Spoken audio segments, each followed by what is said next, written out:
63rd day of the lockdown in India, the number of coronavirus cases has increased by 6,535 fresh cases in 24 hours, taking the tally up to 1,45,380.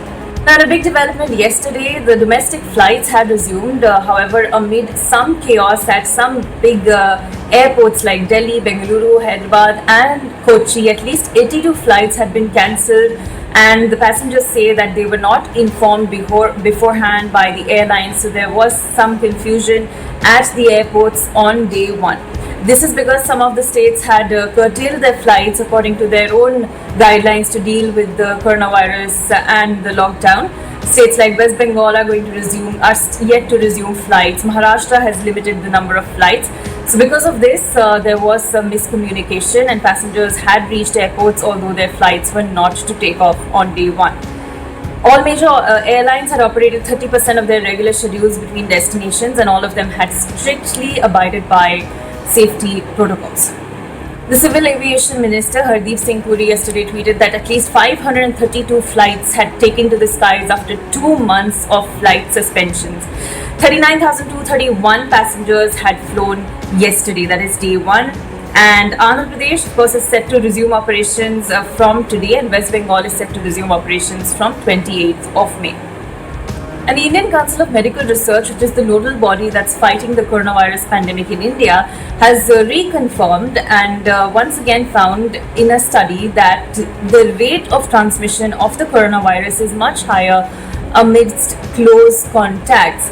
So the tracing of close contacts, the early identification of such people and isolation of such people is very crucial in the fight against the COVID-19.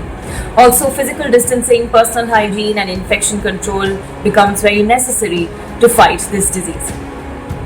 Also, it's being reported now that the HRD Ministry is working closely with the NCERT to form guidelines for the reopening of schools.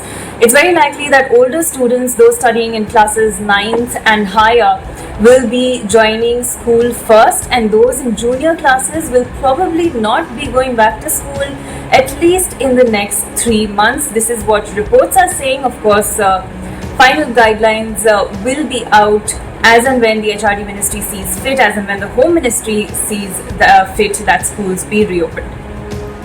And finally, the National Institute of Biomedical Genomics, located in Calcutta, has found that there is one certain type of the coronavirus that is infecting Indian population largely. This is dominant in India. This subtype is called A2A. And this strain of the virus is also found to be infecting most people worldwide.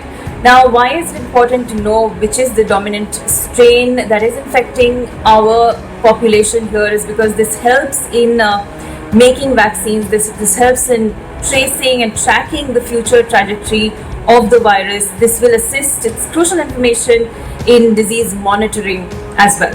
These were all the updates today. Thanks for watching.